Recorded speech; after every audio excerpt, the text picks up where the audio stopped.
Parce que là, l'enfant doit être, en fait, je dis travailler, là, mais en fait cohabiter avec des parents qui ont des besoins. Exact. Parce que là, l'enfant devient aussi une forme d'interprète, là. C'est quand même une sacrée responsabilité, là. Complètement. C'est une charge qui est lourde à porter sur ses épaules comme enfant parce que justement, dès un très jeune âge, ils jouent le rôle d'interprète entre leurs parents sourds et la société entendante. Et dans plein de contextes, là, c'est pas juste traduire un menu au restaurant, là. C'est aussi interpréter ce qui est dit à la banque, dans un rendez-vous médical, dans des contextes qui sont parfois lourds en termes d'information. Puis c'est pas parce que l'enfant est capable d'interpréter qu'il comprend ce qu'il interprète.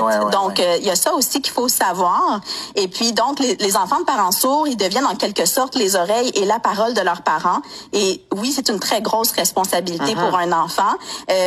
Toutefois, il y a aussi quand même des points positifs. J'avais écouté une entrevue sur nos ondes à l'émission Pénélope qui a été diffusée le 5 avril 2022. Donc, il y avait Sam, qui était chanteuse de country puis ambassadrice de la Fédération des sourds du Québec, et Lise Richard, qui est interprète visuelle, qui soulignait que être des enfants de parents sourds, ça vient avec un mélange de deuil et de fierté. Quand je parle de deuil, c'est la tristesse que leurs parents pourront jamais entendre leur voix ou celle de leurs enfants, par exemple, mais il y avait aussi la fierté du fait que, justement, elles vivaient un cheminement unique, qu'elles incarnaient, en fait, un pont entre les personnes sourdes et les personnes entendantes. Donc, c'est un mélange de sentiments qui était mêlé à ça. Et en plus, j'imagine que de devoir assumer ces responsabilités-là, si on regarde du côté de la colonne du positif, c'est qu'on doit développer une flexibilité cognitive qui est énorme, là, parce que on a à la fois des responsabilités, faut maîtriser 2 langues très finement, ça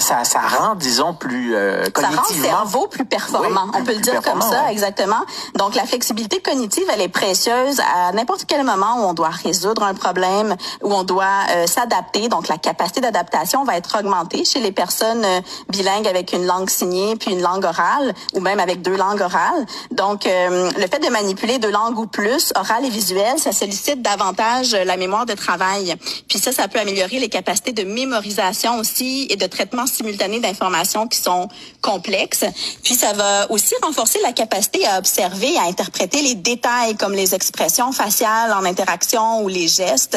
Donc, il y a une espèce de comme des antennes qui se développent, une sensibilité communicationnelle à l'interlocuteur, et ça va aussi renforcer l'empathie, la compréhension interculturelle, c'est ce qu'on dénote dans les écrits, puis les compétences sociales. Donc aussi, c'est pas rare qu'on va voir que les enfants CODA vont adopter un emploi plus tard qui va être un emploi en lien avec le désir d'aider la communauté. Donc la relation d'aide, par exemple.